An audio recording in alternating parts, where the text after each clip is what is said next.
to Liberty Unlocked. I'm Don Watkins. All right, so today's guest is Moroney, who is a professional psycho-epistemologist, which is one of the coolest jobs you could have. Now, psycho-epistemology is a field pioneered or identified by Ayn Rand, which is the study of man's cognitive processes from the aspect of the interaction between the conscious mind and the automatic functions of the subconscious. And it's looking at your automatized way of functioning. In effect, you could say like your knee-jerk way or your kind of natural way of thinking. And there's a lot of territory there to explore, and we touch on some really fascinating topics. One thing that we didn't really get into is the area that's been most developed by objectivists, which is the issue of rationalism, which, as we use it, is a certain way of approaching the realm of abstract ideas. It's a way characterized by floating abstractions cut off from reality, and what you do is you latch on to certain abstractions and try to deduce everything from them. And so it's very different than what the actual objectivist way of approaching things is, which is that you're rooted in sense perception, and logic is supposed to bring you from grounding of what you perceive in the world through your senses to higher and higher levels of abstractions. And I wanted to say a few words about it because either you'll have elements of it in your own thinking or you'll encounter people who do, and it's really useful to have a sense of being able to identify it and what to do. And in particular, I want to talk about it from one certain aspect. So oftentimes people who get interested in Ayn Rand's philosophy will at a certain point hear about this, identify some rationalism in their own thinking, but they'll become very interested in methodology. And that's great in a certain way, but the thing one shouldn't lose a focus on is that methods are for content, and that in fact there is no way to improve your actual methodology, to improve your psycho-epistemology, to make yourself a more effective thinker than to think about actual content. And so if you spend 10 years just reading about method and studying method and listening to lectures about method, you will have a lousy method, or at least you'll have more or less the method you started out with. So it's all about how do you approach specific issues and items of content, and there the goal is not to obsess about method exactly, but rather it's, I want to get clearer on this issue. How do I get as much clarity as possible? And what I want to focus on is what I call ground up thinking. So part of what's characteristic about rationalism is the rush to squeeze new facts, new issues into your existing conceptual categories. And what tends to happen is that there's kind of a few big categories that are, if you're inclined towards rationalism, you'll use to like explain everything. So it's, is this good or bad? I'm just going to focus on the issue of physical force out of context. Just, is there force here or not? And then sometimes this can lead to some wrong conclusions because it's force as a dogmatic absolute, thou shalt not initiate force. And then they'll get to an issue like intellectual property rights and be lost because it's, well, how does this integrate? How could we have intellectual property rights? How does force apply here? Or what's the explanation for some bad thing in the world? Well, the default is it's altruism, and I got to search for a way that it involves altruism, which may or may not be the right perspective on something.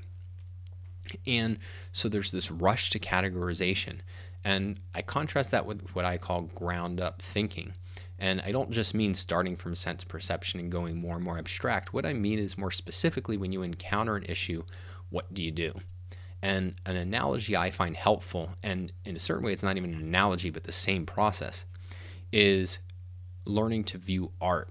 And I have an interview up on my website that I did with Luke Travers where we were talking about, we were actually going through the process of viewing art, and the process is something I learned from Luke. But it's that, well, he'll take you in front of a painting or sculpture, and before I met Luke, I would just look at it and say, okay, what's the meaning? And what he says is, no, you just first start by just describing what you see. Like literally in the most basic terms. Okay, there's a man and a woman. How are they sitting? What are they wearing? What's in the background? Is it light or dark? What kind of facial expressions are they making? You're just describing, you're putting in conceptual terms as much of what you're seeing as possible. And it's only as you do this that you can gradually start to form tentative hypotheses about what does this mean, and what if they were if their facial expression was a little different, or their hands were a little different here, does my hypothesis hold up, and does it fully integrate everything that I see in this painting, let's say? And in essence, what I'm saying is that thinking from the ground up is really the same thing. So if you get a phenomenon, whether in politics or ethics or something, you just start by describing the situation, then asking yourself a just endless series of questions. Not literally endless, hopefully you'll make some progress, right? But like, what is this similar to? What's my knee-jerk emotional reaction when I hear this, versus, what should I think, or how does this fit my philosophic categories? But just, what is my first take when I encounter this issue? How does this connect to other things? How can I view it through different kinds of perspectives? What are different kinds of parallels, whether from history or issues in psychology or issues or aspects from economics and philosophy as well? And how do I push against this? What would the opposition say? How would somebody, let's say, they're taking some political action that I regard as wrong? What are the kind of political incentives that they're facing? What are the justifications they give? What are the justifications their supporters give? How is it being attacked? In other words, what I'm saying is you build up an endless series of observations and questions, and it's only then that, as you really feel like you have the lay of the landscape, that you can start to connect. So in other words, what I'm saying is explore before you integrate. And the exploration should have the sense of, it's messy. I can't answer every question. I don't know how everything fits together. But I'm seeing more and more about the phenomenon, and I'm connecting more and more about the phenomenon. Not just one big super integration of this is altruism, but that when you get to a philosophical categorization, like this is an instance of altruism, or this initiates force, it should have the feeling of a condensation of a rich store of knowledge. It should not have the feeling of kind of a one-to-one connection. It shouldn't feel like, Trump signed X into law, altruism, or initiation of force.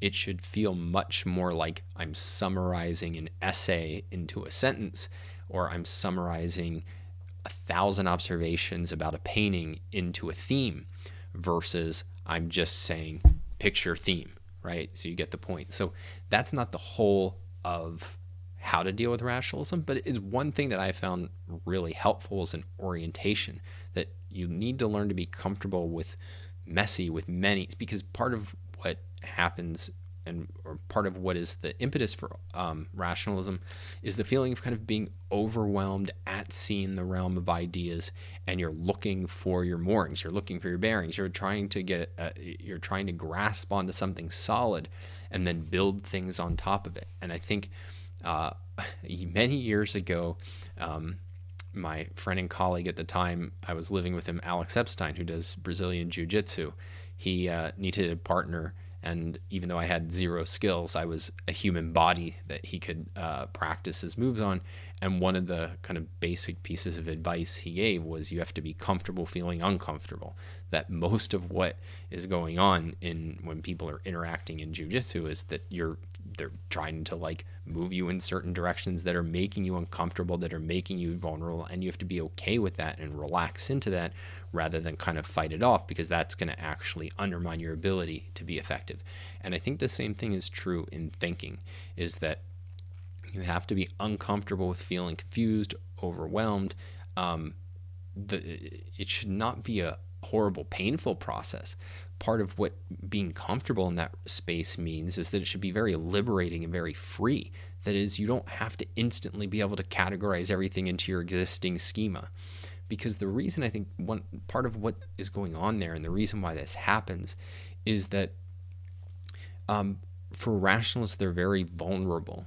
that is, they only feel if they have all of the pieces that very clearly fit right in front of them into their categories, then they have the feeling of, okay, I'm safe, I'm certain. And what happens then is they have the sense of, all right, well, this whole castle in the sky of deductions is vulnerable. It's vulnerable to new issues, new facts that I can't fit into it. And if you have the feeling instead of being at home in the mess, and then it's a real achievement and a satisfying achievement when you can pull things together and fully integrate them, the new facts and new issues are just more cool things to learn and to integrate. And you only get that if you can be in that space of being comfortable being uncomfortable. All right, so like I said, that's not going to be the focus of this episode, but we are going to touch on a lot of really fascinating issues coming from the realm of psycho-epistemology.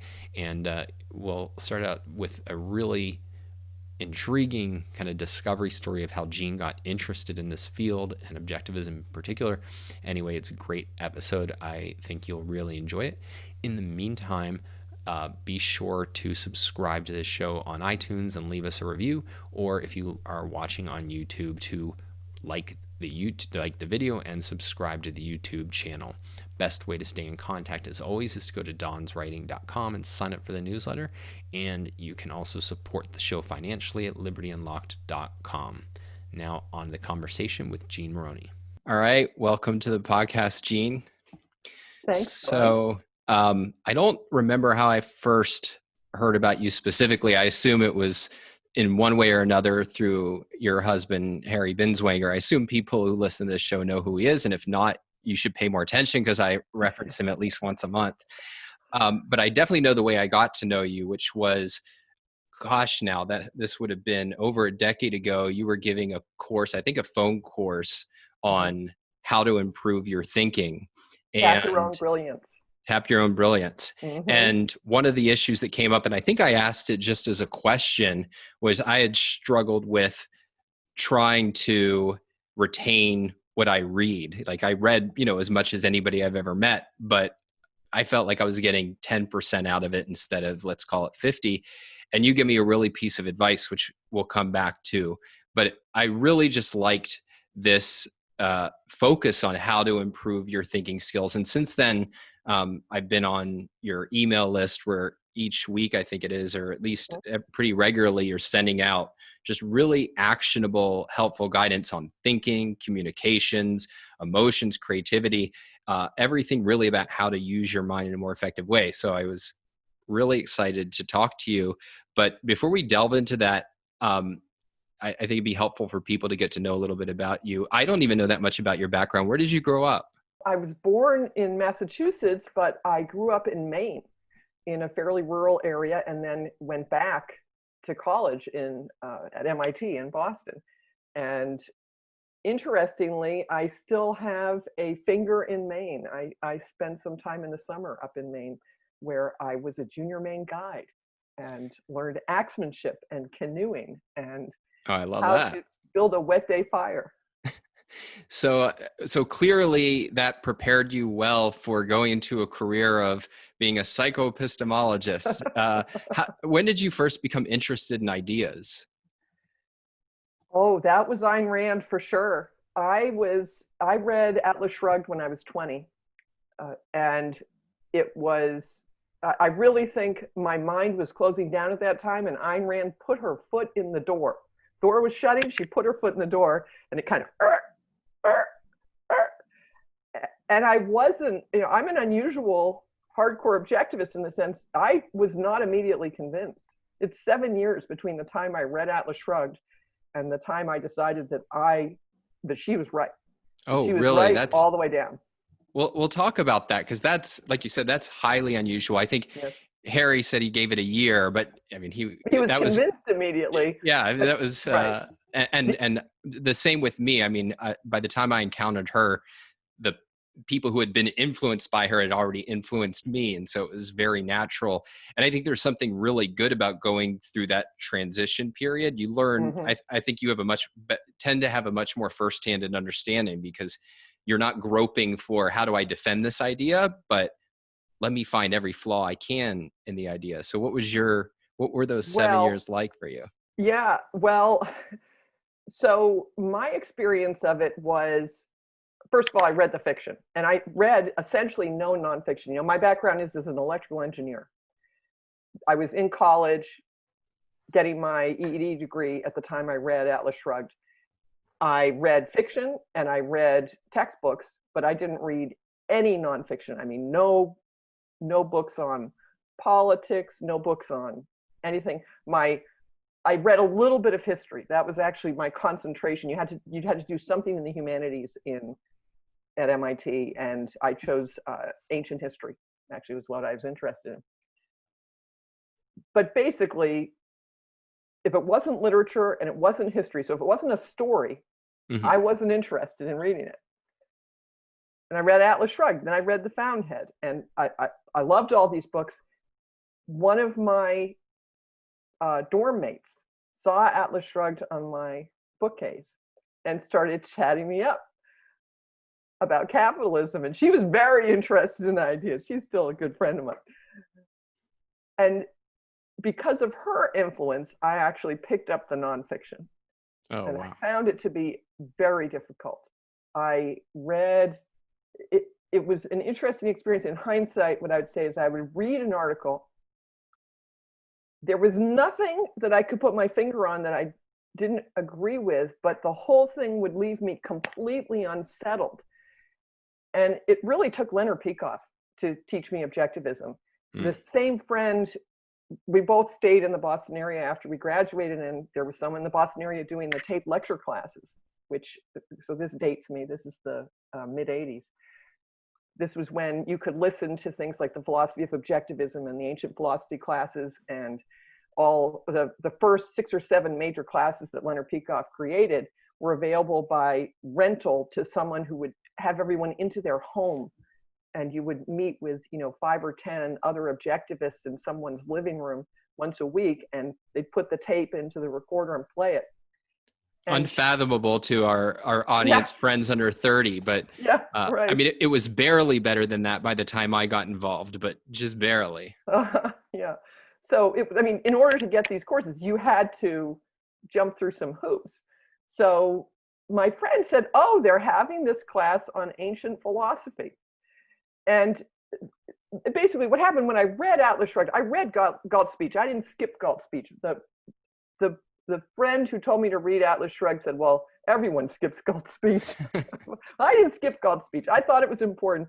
And I was very impressed by the section on reason right at the beginning. I remember that.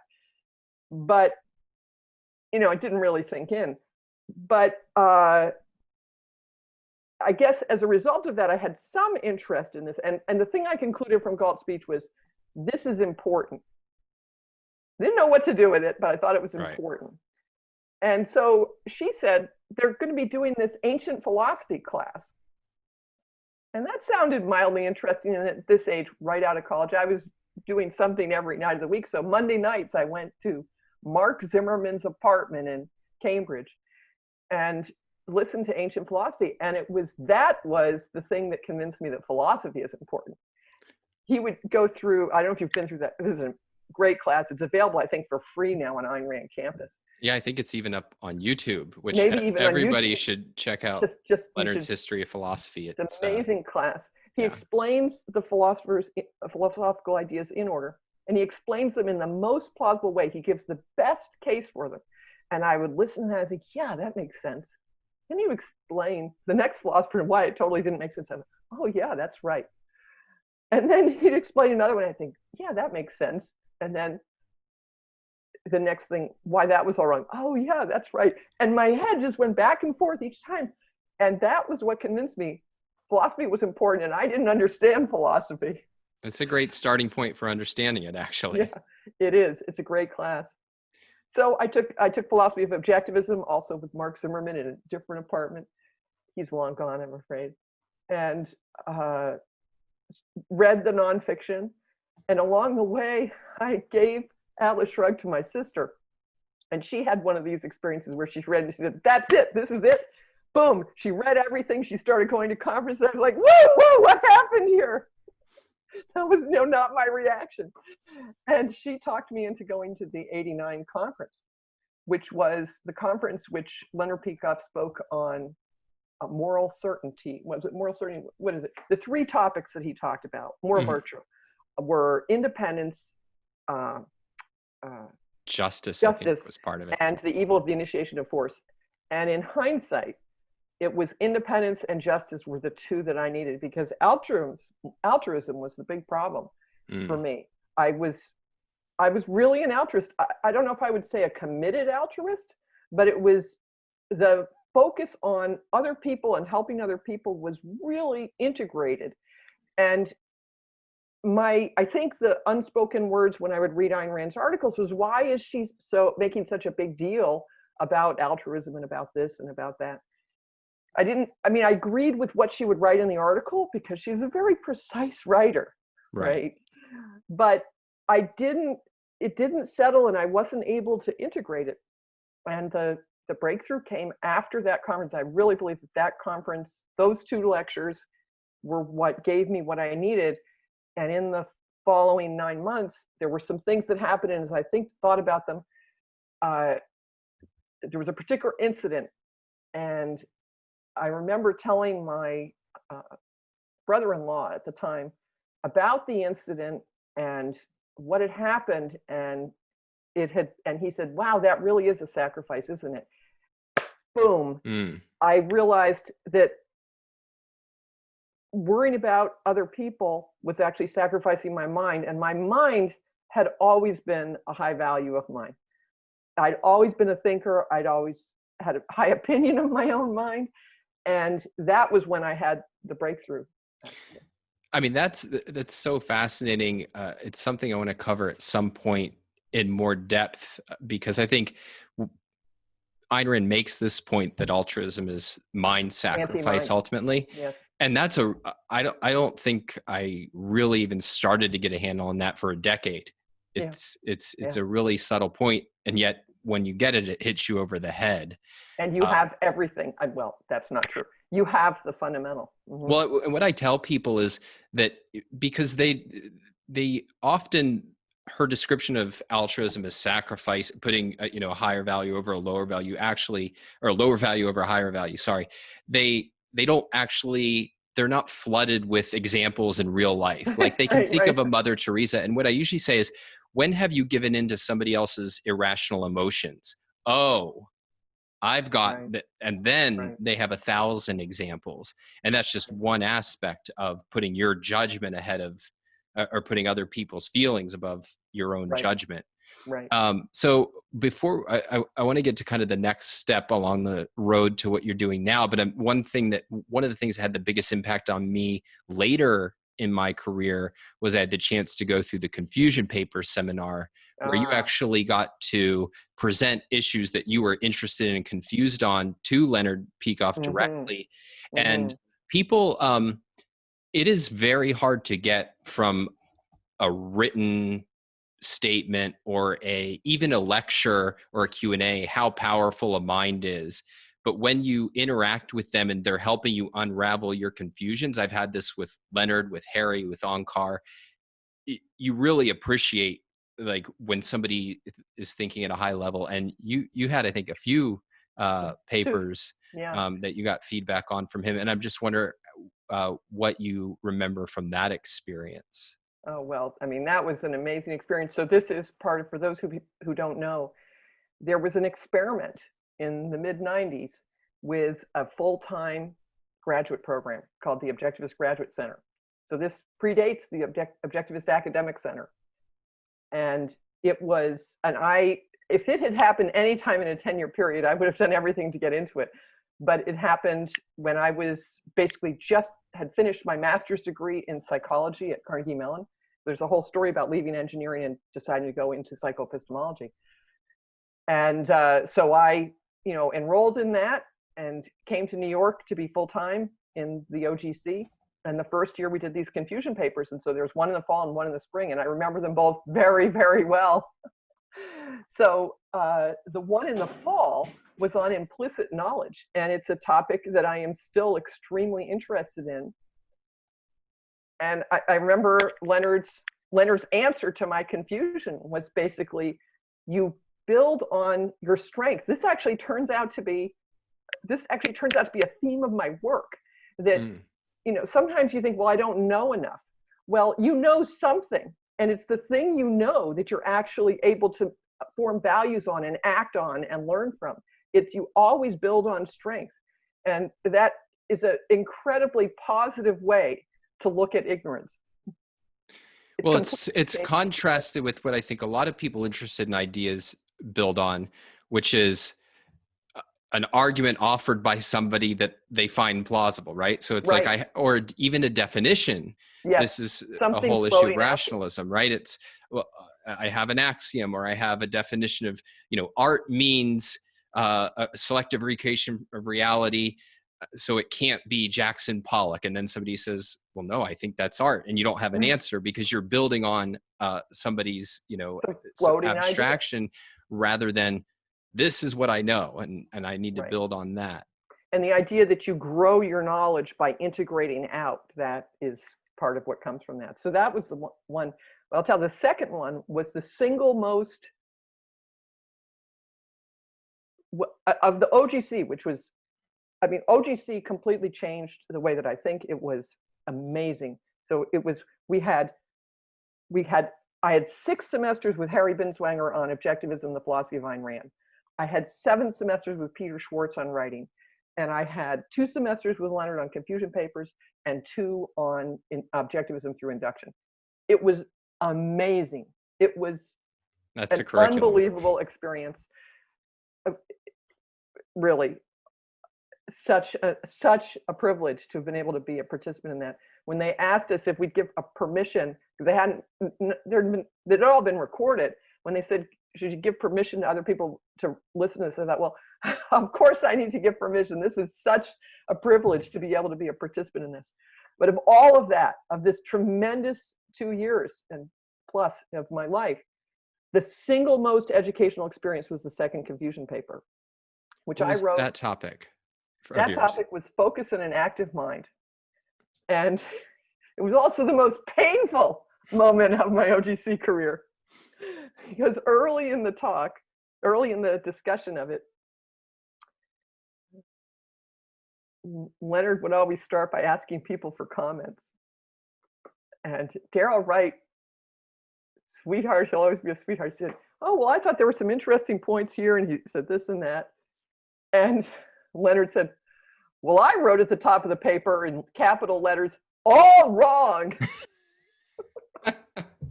Off to a good start. And then he went through and started picking apart my sentences, and I started arguing with him. And he said, why are you arguing with me? And it's the thing that I learned from this. First of all, because I'd been told it was a confusion paper, I thought it was okay for me to be confused in the paper. Now, that didn't come out quite right. But I wrote a very imprecise paper. I actually was not capable of writing a precise paper at that point. But he held every one of my formulations, to the fire. He held my feet to the fire in every sentence I wrote, and he drew out all the implications. And the implications he drew were true. Yeah, well, I want to highlight this because this is a lot of the people listen to what I do because they want to become better communicators. And I've only been able to have the privilege of getting edited by Leonard a couple times. But what the number one thing that came away was that he expected you to treat every word that you put down as the word of God. Yes. And even if you had the internal experience of, I don't really know why I put that, it just kind of came out. He said, well, your mind put it there for a reason. And so you're committed to it. At some part of you is really committed to it. And then when he would, like you said, draw up the implications, I go, oh yeah, that's actually how I was thinking about it. Yeah. Well, and for me, what he would draw out the implications and say, well, I don't agree with that. That's not what I think. And Harry and I had a long conversation after that. So this was, we had a long conversation that night. And what the conclusion from that whole experience was, this was an example of subjectivity. I wrote it, I kind of knew what I meant, and that was good enough for me. But that's not good enough.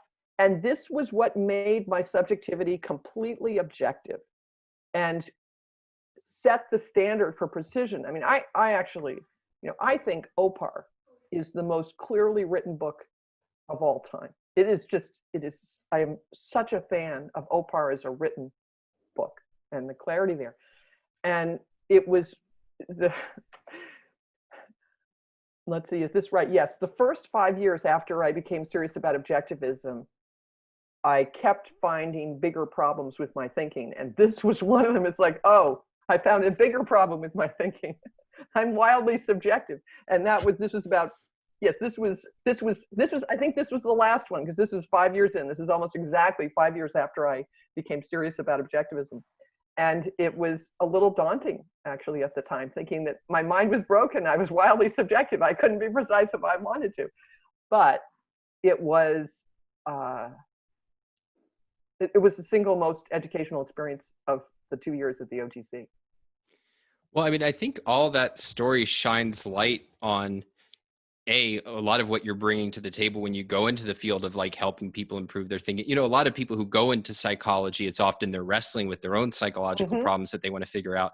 And to go into thinking, I was always interested. One of the most life-changing lectures I ever heard was Harry's Psycho-Epistemology 2, which I think I listened to at the age of 19. Oh, wow. And it was that kind of experience of, whatever I'm not getting about, there's so much I'm not getting about this, but whatever it is, that's going to hold the key to fixing and improving a lot. Yeah. And so it seems, and one of the things that you come out when you struggle with something is a much deeper insight and much more subtle understanding of what's involved in improving your thinking, because you've had to go through that kind of trajectory yourself. And so with that said, how did you think about sort of how you got into this field and what you wanted to accomplish in it?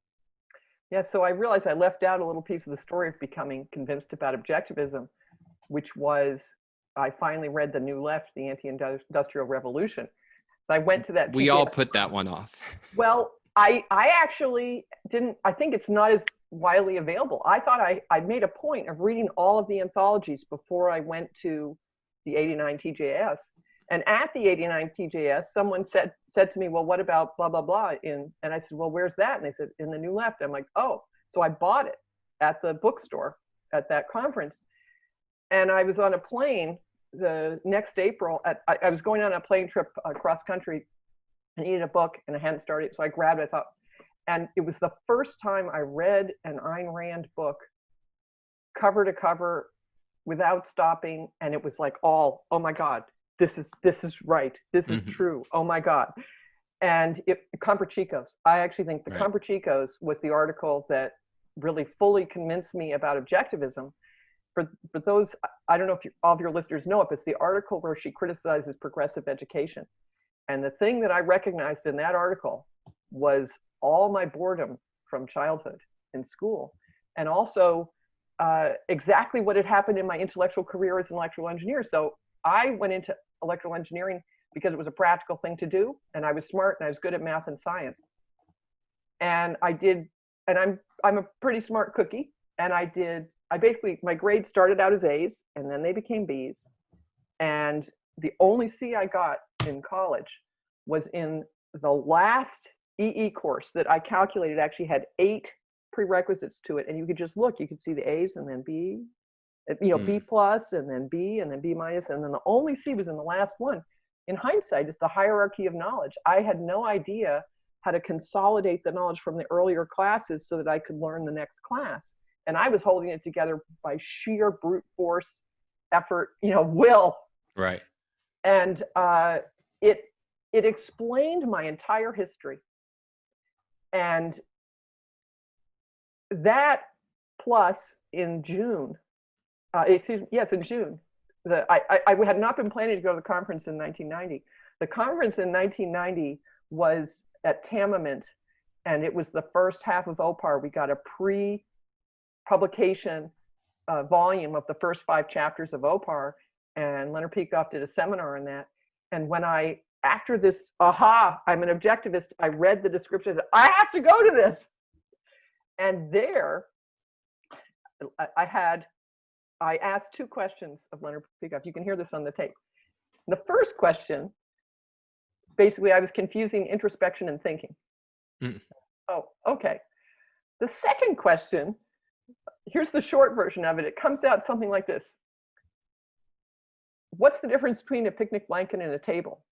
And the answer comes out something like this. If you can't tell the difference between a picnic blanket and a table, I can't help you. and then later in that same class, someone at the back of the room asked, what's the role of the function in the definition? And that's my question. And he gave a really great answer. That was what I wanted to know.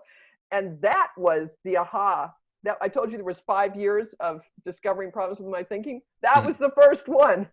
It was like, there's something imprecise about my thinking. Yeah. And that happened at the same time that I became clear that although I had a great an electrical engineering job, I had a great project I worked on, I didn't want to be an electrical engineer for the rest of my life. So two things happened at the same time. I became completely serious about objectivism, and I knew that I would not be happy as an engineer for the rest of my life. And I spent a year. I spent 1991 on a temporary engineering assignment, figuring out what I was going to do.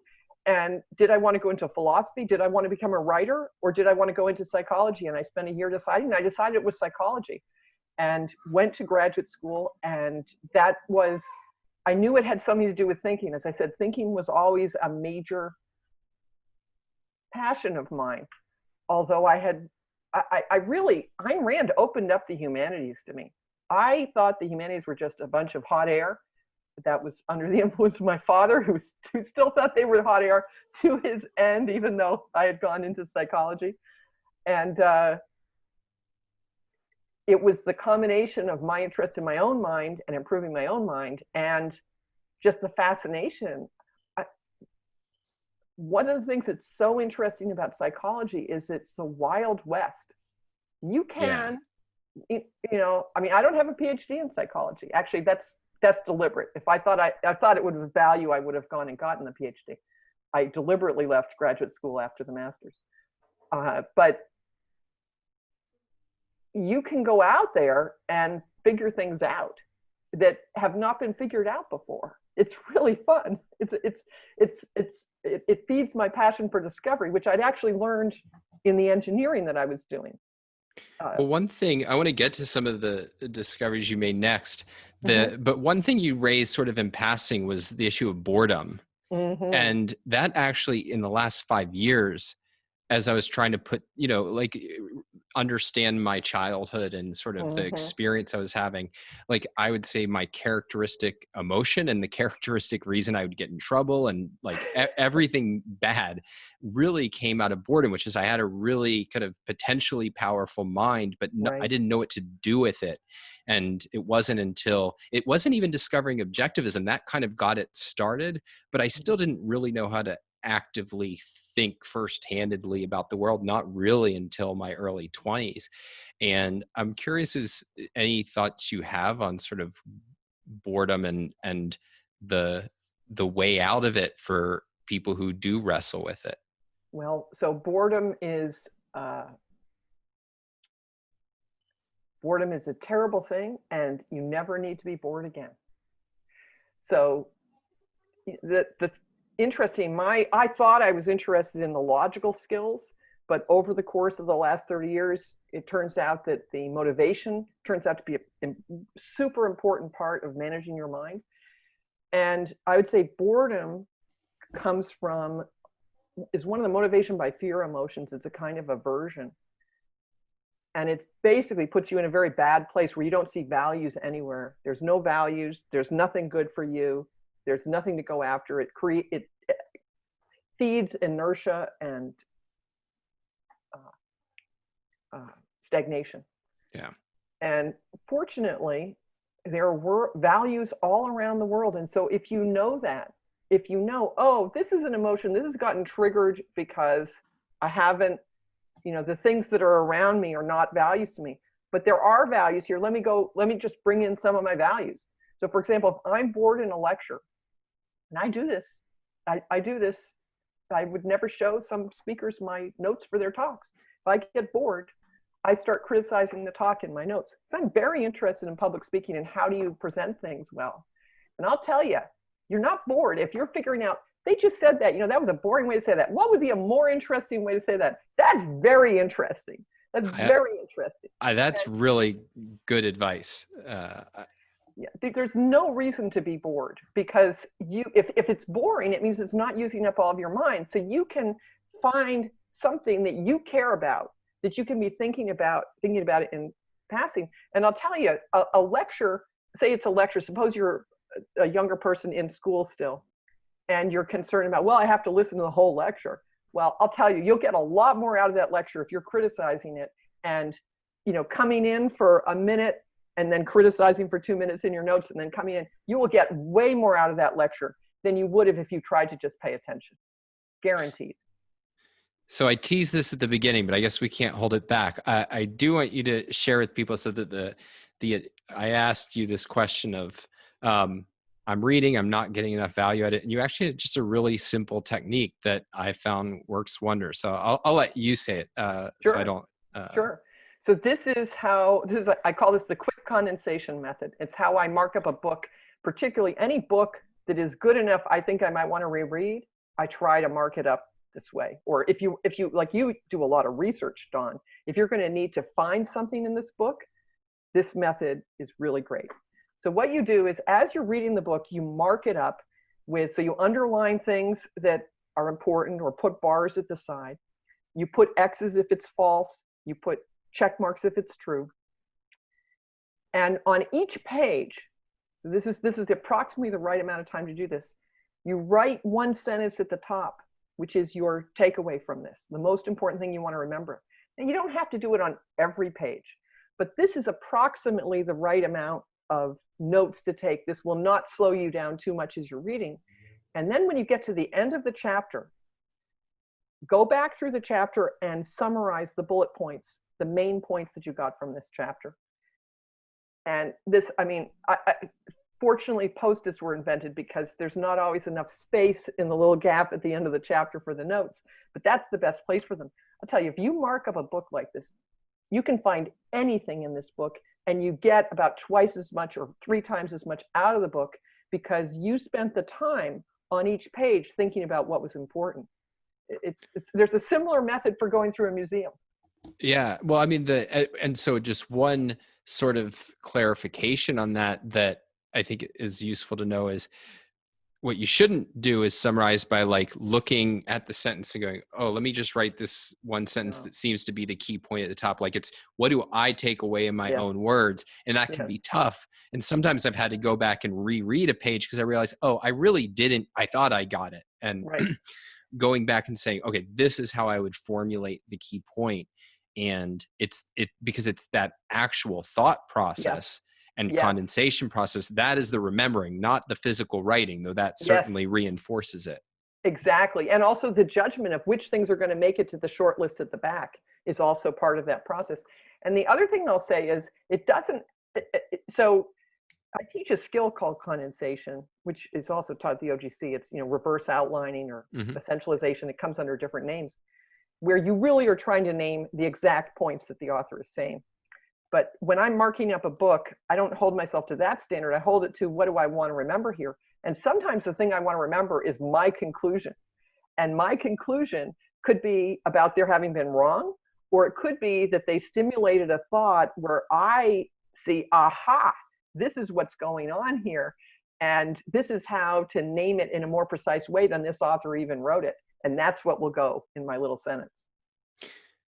Part of what I just like about just the way you've described these little tactics that we've talked about is it integrates with, we were talking about altruism earlier. This is non-obvious ways in what it means to be selfish, right? I'm going to a lecture. What am I going to actively make sure I take out of it? Not just what are they giving me and, oh, take it or leave it, but no, I'm going to make sure to get something out of this. This book is here. What's my purpose? And it might just be incidental to the author's purpose in a given case. I should warn people, trying to do this with Ayn Rand will throw you for a loop because you'll want to include everything on every page because she writes with such condensed brilliant points. I found her particularly tricky to do this with, but well, for Ayn Rand, I recommend doing full-blown condensation. That's what I recommend doing, because that's something that you want to study. So did I explain what condensation is well enough? Condensation, you basically figure out the main point of each paragraph, and then you condense that down to the 3 to 5 main points for the whole section and the theme of the whole section. Yeah, just so people can get a sense. So I'm working through OPAR and doing videos on them, and I don't know if people can see this, but I mean, essentially, you've done you can see I'm condensing each paragraph of Leonard as I go through it, because there's so much there, and I'm trying to get every ounce of it through. And when you do that with OPAR, you really see, I mean, this is why I say I think this is one of the most, this is, I think, perhaps the most clearly written book ever. It has such an integration. If you find a paragraph of examples in OPAR, you can find a sentence which is the exact point that these examples are concretizing. I mean, it's all completely tied together. And when you try to break it up into 3 to 5 points, there will be 3 to 5 points that make a logical thing. That's how I learned what a logical organization was by analyzing OPAR, frankly. I mean, Peter Schwartz taught me the method and showed me that I needed a logical process. That was one of my my first tutorial with Peter Schwartz in the OGC. We had to write something, and I wrote an article on what is psycho-epistemology, right? I'm going to charge right in here. Oh, all right. That's ambitious. Yeah. And it was, 3 sections. And the first was like a definition. And the second was an example. And the third was why it's interesting. And he said, this is an illogical structure. And I just about like fell off my chair. It's like, what? This isn't a logical structure. It had no theme. It was just a few ideas about psycho-epistemology. And that was a whole new concept to me. But so for something that you really want to make your own, I think condensation is really worthwhile for something that is true and clear and important. And then you want to study it. You want to understand how is this argument made? What does it add up to? That is what I would recommend for Ayn Rand and for Leonard Peikoff. And if you do it for Ayn Rand, you'll see it's way easier for Leonard Peikoff, because he's so he's such a teacher, right? He's such a teacher. He explains it. He wants it to be completely clear and completely integrated. Whereas Ayn Rand is interested in hurling thunderbolts while she makes her point. So she's talking about, something the FCC did. And oh, by the way, she puts in this section of theory. Fascinating. And yet the whole thing with her, there'll be 3 different threads. There'll be the main line, there'll be the philosophical line, and then there'll be the motivation and the firecrackers. And every one of them makes sense, and they all tie together beautifully. But it's a much more complex article than the didactic style of OPAR. Yeah, and I had that actually, because I discovered Ayn Rand when I was 15, maybe even 14, and really spent most of high school just studying her and ignoring everything else. But one of the lessons I took away that was wrong is precisely because she's using very complex structures and is a master who can hold threads together, I, in effect, thought that I could just kind of weave threads together not exactly at random, but without having full control and knowing what I was doing and knowing where the reader's mind would actually be at each stage. And so actually, I thought I was being asked to dumb down when I was, the first time I went to the OAC or took classes with Peter Schwartz. And what I realized is, no, if I can't do this, I have no business trying to do something more complex, because I didn't really know what I was doing. I had certain good intuitions and I could get away with it to some extent because I was a naturally good writer. But Congratulations. Well, I was a naturally bad writer, at least in the humanities. I was a great technical writer. Actually, it is one of the funny things I've discovered is that there's a certain danger in being a good writer at a young age. And you've even seen this with certain people who are, semi-objectivists, where they're such good writers that it masks bad thinking. And even to themselves, they won't see the bad thinking because they can make everything fit and look clever and sound plausible. And if you're a bad writer, your mistakes can more easily jump out at you and at editors. And so that's actually really wonderful, Tom. I'm going to take that to heart, because I was in the bad writing. When I turned to the humanities, I was in the bad writing camp. So that's actually wonderful. One thing yeah, sure. One of the items that you'll come back to in your work is having effective conversations. And we've obviously in this show and in my work delved into, discussing ideas effectively and persuasion. But one issue I haven't talked about, because it is a weakness of mine, not a strength, is dealing with strong emotions during a discussion. Now, my expertise is mostly writing and speaking, where you have the platform. If you get worked up, great. You put it into your draft and then you edit it out, to make it objective.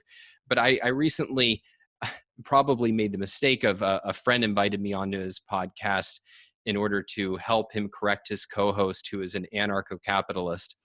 And even at this stage, teaching communication, being in the game for 25 years in one form or another, I didn't get to the kind of yelling, but certainly I was in the grips of emotions that undermined my effectiveness as a thinker and communicator.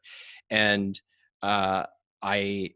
I'm curious as to any thoughts you have on how to deal with those, and not in situations necessarily where, you're talking to a stranger and you can just walk away, but and not even necessarily a public debate, though maybe that would be one. But let's say there's somebody you actually care about, want to have a long-term relationship with, and you're in that kind of highly charged emotional state.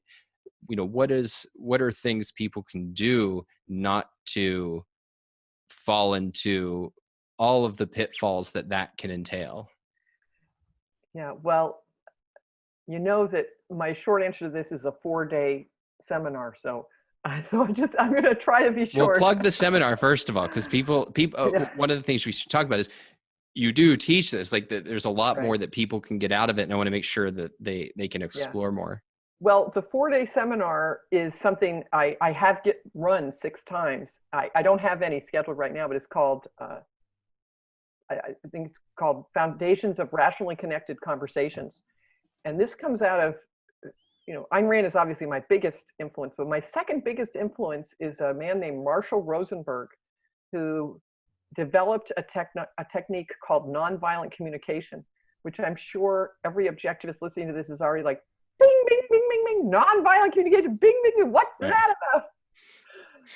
So I'm going to just give you my version of it, because I've basically taken, I think he did something really important, but I've put the whole thing through an objectivist filter. And so I'll just give you my version of it. And interestingly, very recently, I've been paying attention to a woman named Brooke Castillo who teaches life coaches how to be life coaches. And she's got a piece of this also. So I'm going to give you my current understanding of this problem, which I am very interested in. And there are classes. I have a program called the Thinking Lab that you can come in. And every course I've taught that's been recorded is available in the Thinking Lab. And there are things on Foundations of Rationally Connected Conversations. But anyway, the critical thing here, first of all, from a logical point of view, you need to be calm to be able to think. So if you are emotionally charged, you need to be able to get yourself emotionally grounded. How do you do that? Well, this is one of these things, you got to develop this skill at your desk. It's the skill of introspection. And it's not just, the basic questions of introspection are, what do I feel and why do I feel it? But the thing that is going to calm you down, which I got from Marshall Rosenberg, you need to figure out what is the deep rational value at stake now for you right now. What are you caring about right now? So sometimes in that conversation, it's respect. Sometimes in that conversation, it's something completely different. Like let's take a little bit of an easier example. Like you get into a tiff with your wife or one of your children. Never happens. Never happens, right? They ping. And like I just the other day, someone, I won't name who it was drying a dish wrong. It was terrible.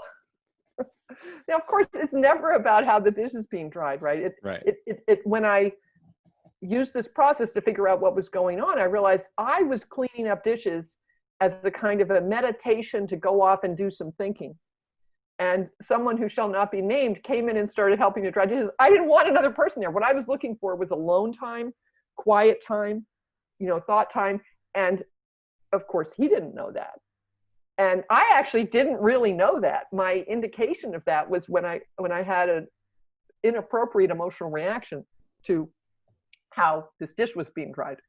So the skill of being able to very quickly get to see what is actually mattering to you right now, that is the skill of introspection, and the thing that Marshall Rosenberg figured out that nobody else has, is that you need to get to a deep rational value.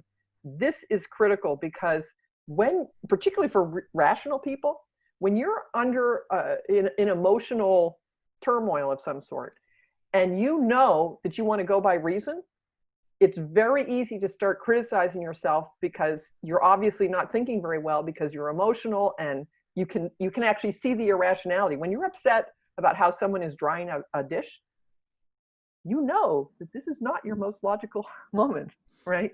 And it's very easy to get self-critical at that moment. So in order to cut through all of the old baggage and get to a constructive place, you need to find the kernel of rationality here. And that's why I have this list of deep rational values. I have on my website. My website is thinkingdirections.com. And there is a freebie called the Thinking Directions Starter Kit. And in it, there is a class called Emotions and Values 101, where I offer this chart that includes both a discussion of the basic emotions, but also a list of these deep rational values.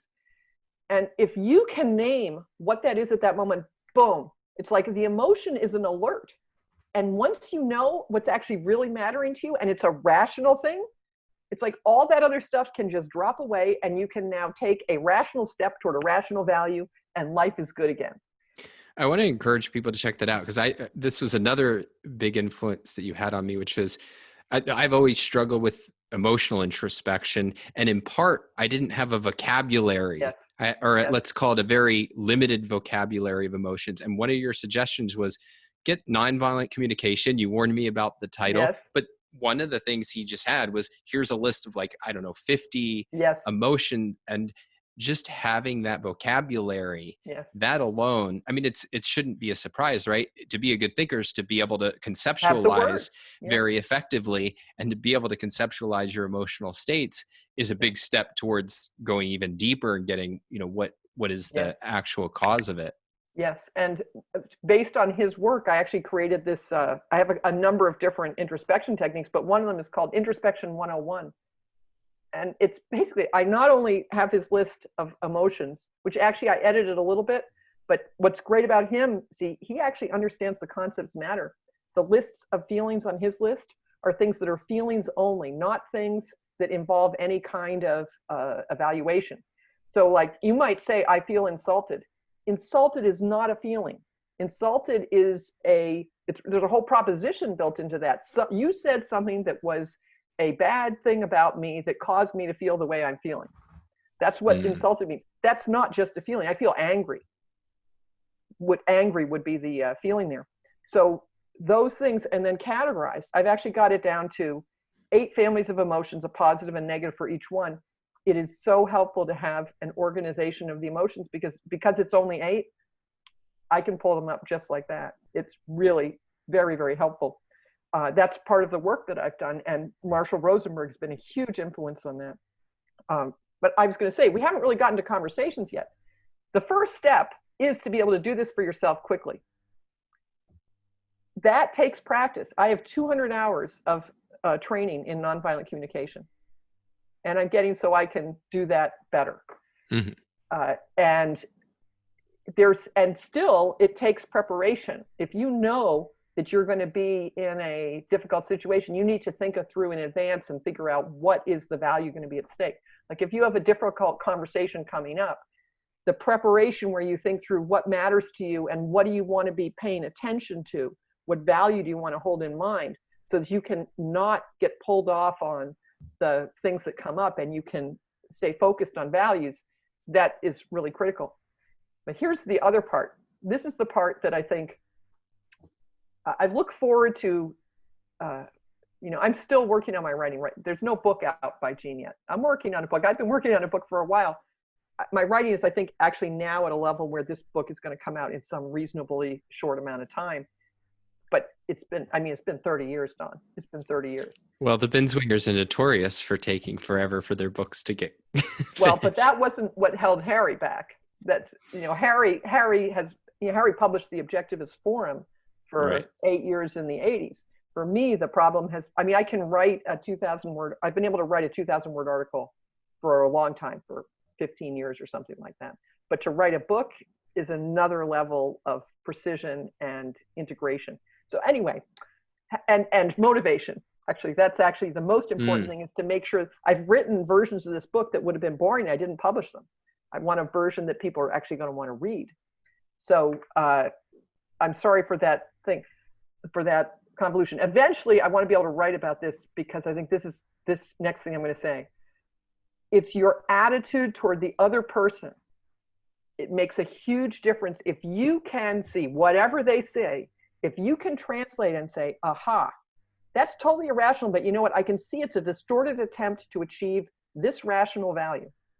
And you turn the conversation over to that rational value. Boom, you have now just drawn out the best in that other person. You have now found an area of alignment that you can talk about. I think some of Alex Epstein's methods actually help with this. Like his bringing up the standard as human flourishing. This is a kind of thing where you're finding some common rational ground with the person. But there's much wider range of values that you can get at. And Rosenberg, who is by no means an objectivist, thinks that these are universal and that everybody values these. Now, I don't think that that's the case. But if you pick something that is very deep and really basic to life, like cooperation, communication, alignment, health, clarity, efficacy, if you pick something like that, even if you guess wrong, the other person will not get defensive, because you are thinking that they're after something that's good and rational. And they think first of all, they feel respected because you're looking for the best in them instead of tearing them apart. Right. And second of all, if it's right, they think you're brilliant because you just said something clearer than they understood. And if you're wrong, typically they will clarify. They won't be offended, but they will clarify. And a confusing and messed up conversation will now zero in on some place where you can actually talk and make some progress. And that is magical. When you can do that, it is completely magical, and it's a totally learnable skill. That's what I was teaching in this 4-day workshop. I would come in and do a day of the objectivist, my understanding of how this works, and then we'd bring in an NBC trainer for 2 days, and then we do a debrief for a day. And I'd tell you, everyone who went to those found them to be very, very valuable. They're very expensive to put on, so I need 20 people who want to pay a fair amount of money to be able to, hire the person to come in and do all that. But then sounds fascinating. Yeah, there's one other piece of this that I think is also relevant, which I'm really getting from this other person, Brooke Castillo, and internalizing. I think it's the role of independence in this. I think that it's very important to recognize that other people don't make you feel things. Other people say things, and you have evaluations of what they say, and you have emotions as a result of your evaluations. If you can put some space and not see it as the other person is pushing your buttons, or the other person is making you crazy, or the other person is doing this, if you can put that space and say, oh, well, they're just over there and I get to choose how I react here, which requires a certain, emotional, it's a certain kind of emotional self-discipline when you're really owning your reaction. That can also help you to then stay a little bit arm's length from them and choose how you're going to engage. And you really do have a choice. You can choose, if there's some value area that you can connect on, you can connect there. Or if there's something that is very important to you and you do not want to have a relationship, like the example that this person uses is, if you raise my voice, I'm going to leave the room, right? That would be a boundary. It's like, you're not going to get upset with them if they raise the voice. You're not going to tell them they shouldn't do that. You're not going to try to control them. You have decided in your advance, I don't want to have a relationship where the other person raises their voice. So I'm going to decide how I'm going to react, because this is what my standard is. And if you think it in terms of the standard that you're going to bring and how you're going to react, you stop needing to have the other person behave in a certain way for you to be satisfied. And I think this is very important when we're in an argument. So often we're trying to make the other person see our point of view or change their mind. And you can't make another person do that. There needs to be some kind of a cooperative undertaking in a conversation. There needs to be some agreement about alignment about what you're going to talk about, and unless it's a teacher-student situation, you shouldn't expect that the other person just wants to hear what you say and will just listen to you. So being able to be objective about that, and knowing, again, this is the selfishness part, knowing what you want out of this conversation and completely owning the result that is going to come out of your actions, not out of their actions. They don't have to do anything for you to be satisfied with how this conversation goes. I think that also removes a lot of the emotion and lets you do something which Harry is very good at doing, which is be really curious about their point of view. Absolutely. And find out what they're doing and be kind of,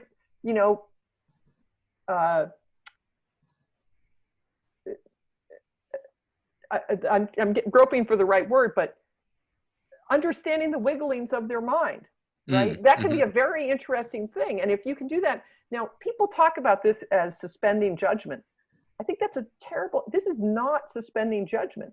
This is going after your values appropriately in the context with someone who you want to have a conversation with. I think so often people get caught up in, well, they said something wrong, I have to, I can't sanction that or something like that. Look, you're having a conversation with this person. There must be a value there. You need to know what that value is and go after that value. But that doesn't mean that you can't listen to some garbage and actually have a constructive conversation anyway without them ever agreeing with you. There's so much there that we could explore. Yeah. I do want to end it with this, though. I've been in the objectivist universe for about a quarter of a century. And one of the things I've been very happy to see is that in many ways, the culture has improved, particularly around the areas of respectful disagreement and encouraging public discussion of disagreement. So I think, objectivists have always disagreed about everything, but particularly if we're talking about, the leading figures, doing it publicly, respectfully, and openly. I'm not talking about disagreeing on fundamental premises where one side is trying to pretend that their own philosophy is objectivism. Within the objectivist movement? Within the movement. I thought you meant in the culture, and I was going to say, really? No. But I mean, within the movement, having a healthier culture of disagreeing, arguing about things, and respecting that there's areas of disagreement. And I do think that you and Harry, through your newsletter, the Harry Binswanger List, HBL, where a lot of these discussions have taken place on, now that discussion has moved predominantly online. And I just wonder what your sense is of kind of, the changes in the movement and where you see room for improvement going forward. Well, I think the context here is that OPAR was a watershed. This is like the fourth time I've praised OPAR in this talk, but it can't be praised enough. If you haven't read OPAR, you have to read OPAR. You wouldn't believe how many people have not read OPAR.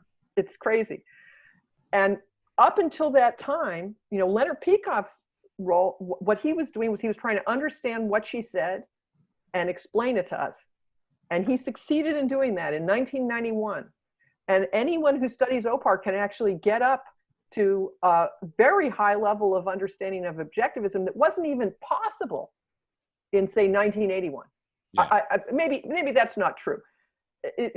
Maybe in 76 or so you could get to that level. But I mean, it's really the speeding up of the understanding of the principles is amazing And that book, I mean, if you look at the donations to the Ayn Rand Institute, they're flat, and then OPAR is published and they start going up.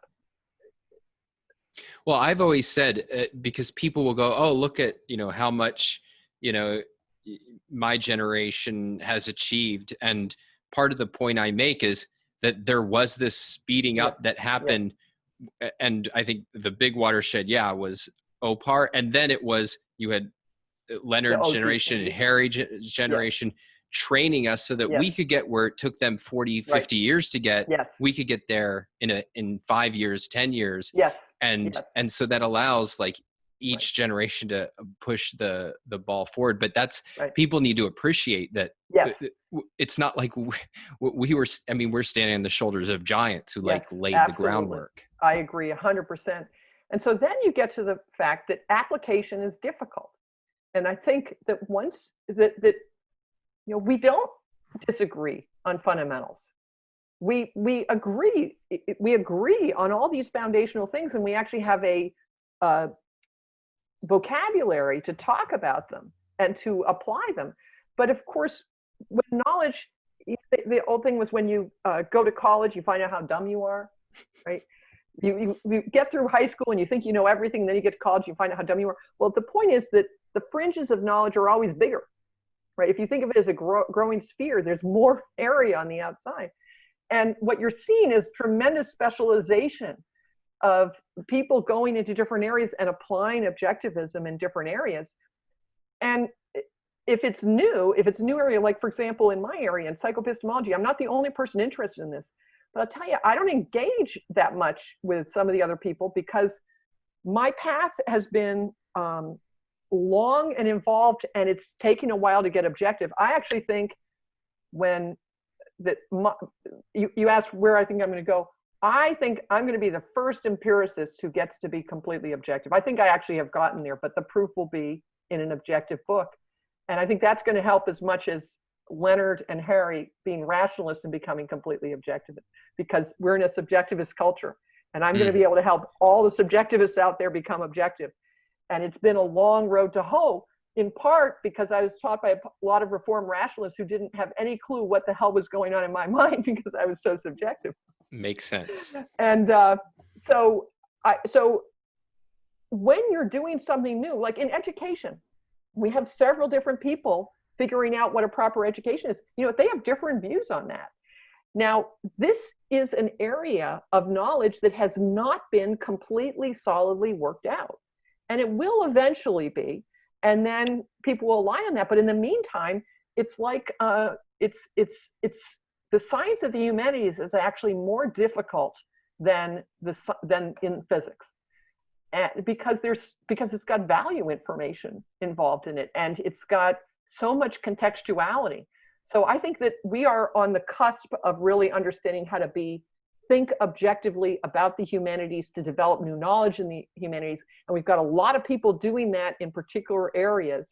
And that's why, and I think all the people who are doing that kind of recognize that it's the Wild West, and it's very interesting, and actually tolerance is not the right word, but respect for how difficult it is to create new knowledge in this area. And I think that is what you see in these, the fact that there are these discussions is that we have a foundation we're building on, and all of us who are doing this can see that it's hard and that it's actually really helpful to talk to other people and get other points of view. Absolutely. Well, Jean, how can people find out more about your work? Thank you, Don. Go to my website, thinkingdirections.com. And there are various offerings there. As I said, there's a freebie, the Thinking Directions Starter Kit. By all means, get on my newsletter. There's a couple classes there. If you are really interested in this and you want to dive in, I recommend you buy my recorded class, Do What Matters Most. It's on the offerings page. It's a 6-hour class, and it's got additional hours on perfectionism and procrastination, and happiness is the fuel of achievement. It's an integrated class explaining how to think, how to manage your mind using values. And it's a great place to start. Great. Thanks again. Thanks.